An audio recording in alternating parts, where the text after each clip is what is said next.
Hello students, today we are going to study compound from the chapter Is Matter Around Us Pure? Okay, so first, what is a pure substance and elements? You know they are made up of only one type of particles. So what is a compound? Now compound is also a pure substance which is formed by the combination of what two or more elements in definite proportion by mass. So what do you understand? In one line I said to you, but how will you understand a compound? They are also consisting of one type of constituents only. Their constituents doesn't change, so they are a pure substance. So compound I will explain you, like if we are taking water, what we are taking? Water. Okay, water's formula is H2O. Okay, so this H2O, when we are seeing, so atomic mass of hydrogen is 1.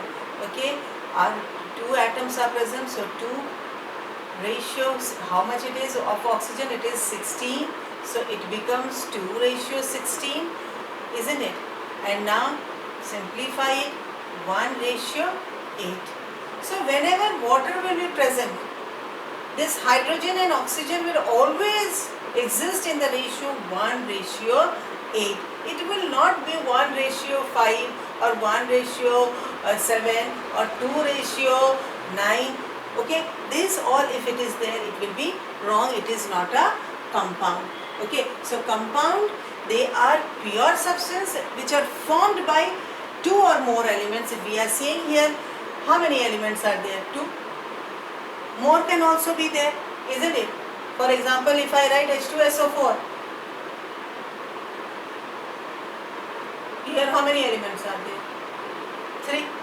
But this is also a compound because all are present in a fixed ratio by mass. Okay, so this compound, what happens, like if I am saying H2 plus O2, okay, I explained you earlier also this electric arc. Okay, now you are getting H2O. Okay. In this reaction you are seeing what? Hydrogen and oxygen, two elements in their molecular form, are reacting to form water. This water. So here, whenever compound is formed, it is formed by the action of what? Two or more elements. Okay, or you can say more than 3 also. Okay, so here 2 or more elements combine to form what? A compound which is in a fixed ratio by mass it is present. Okay, now when we are saying this hydrogen property and oxygen property, hydrogen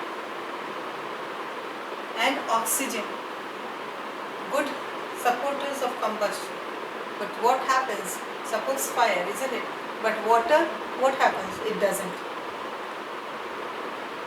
So here the properties of a compound changes from its elemental form. Another examples also we can take. Suppose we are doing one experiment. Come on, let us do some experiment. Okay, we are taking in one test tube. What we are taking? Suppose 7 grams of iron. Second test tube, taking 5 grams of sulfur. Okay. Third test tube, mixed both.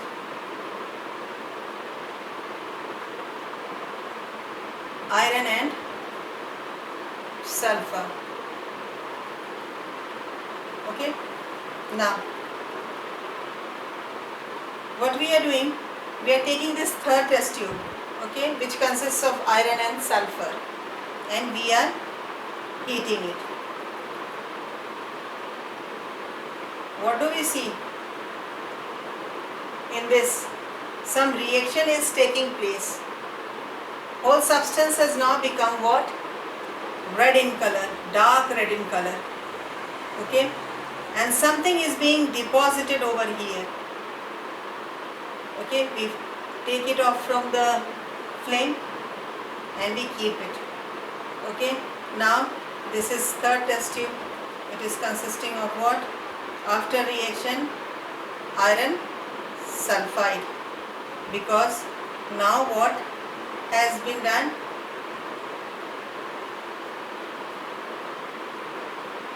Okay, formula is this compound is FeS. Okay, so here you will see what in this iron sulfide is there. Now what you have to do is bring a magnet near this. Okay, you will see that what it is not being attracted, even though it is consisting of iron. But in the first test tube, which is consisting of only iron powder, okay, the powder form, when you bring the magnet near it, okay, so what will happen? It will attract the magnet. Now in the third test tube, we had kept what? Sulfur, isn't it? Keep the magnet, it will not attract. So you have seen in this it has not attracted, in this it has not attracted, but where iron was there, it got attracted. Okay. Next we will be doing the experiment with carbon disulfide. Add carbon disulfide in what? In iron sulfide. We see no reaction.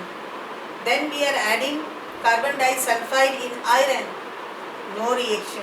But when we added carbon disulfide in sulfur, a solution is being formed. We could see a solution. Why? Because this sulfur dissolved in that carbon disulfide.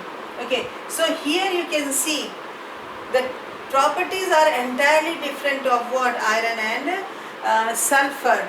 Okay, and when they formed iron sulfide, its property was entirely different from this iron and this sulfur. So when a compound is formed, it is formed by a combination of two or more elements, but when once it has been formed, it has the properties different from that of the elements which has combined together to form the compound. So now we are seeing the characteristics of the compound. So first characteristic feature, in a compound the constituent elements are present in a definite proportion by mass. Right now I explained with the help of water, that is H2O. Here I have taken the example of iron sulfide. The mass of iron is 56 and sulfide is 32. So here we can simplify it also. Okay, like 7 8s are, or you can write 8 7s are 56 and 8 4s are 32. So here it will be always present in the ratio how much? 7:4, this iron and this sulfur. Iron 7 and sulfur it is 4. Okay. Now the properties of the compound are different from the properties of the constituent elements. I explained you this iron sulfide. In this, iron was, when there was only a mixture of iron and sulfur, what happened? When we brought the magnet, what happened? This magnet got attracted towards iron, and regarding sulfur, it didn't. But when we took carbon disulfide, sulfur dissolved in carbon disulfide, but iron did not show any reaction. But when these both iron and sulfur was heated, they formed iron sulfide, and here we saw the properties were entirely different. Neither the magnet nor did the carbon disulfide was effective over here, because it did not attract it towards iron, nor did it dissolve in the carbon disulfide solution. So the properties of the compounds are entirely different from the elements from which it is being formed. Now, the constituent of elements of a compound cannot be separated by simple physical means. Now, naturally, if iron sulfide has been formed, can be separated simply? No. It can't be separated by any physical means. Okay, it can only be separated if we want. It can be by chemical means. Now, formation of a compound is generally accompanied by evolution or absorption of energy. Like in iron sulfide, we saw that tremendous amount of energy is being released. It means heat is being released and even light is being released. Okay, so here evolution of what? The energy is being taking place. Now a compound has a fixed melting point and boiling point. Naturally, any very simple example we take it of water. Water is a compound H2O. So here you can see the boiling point is 100 degrees Celsius. It is not 98 or 95 or 102. It is 100 always. Now a compound is always homogeneous in nature. Naturally, when iron sulfide is formed, you can't just make out where iron is present and where sulfur is present. Like in water also, where hydrogen is present and where oxygen is present, we can't make out. They mix in a homogeneous manner. So this is all about compound. Okay, good day, take care students.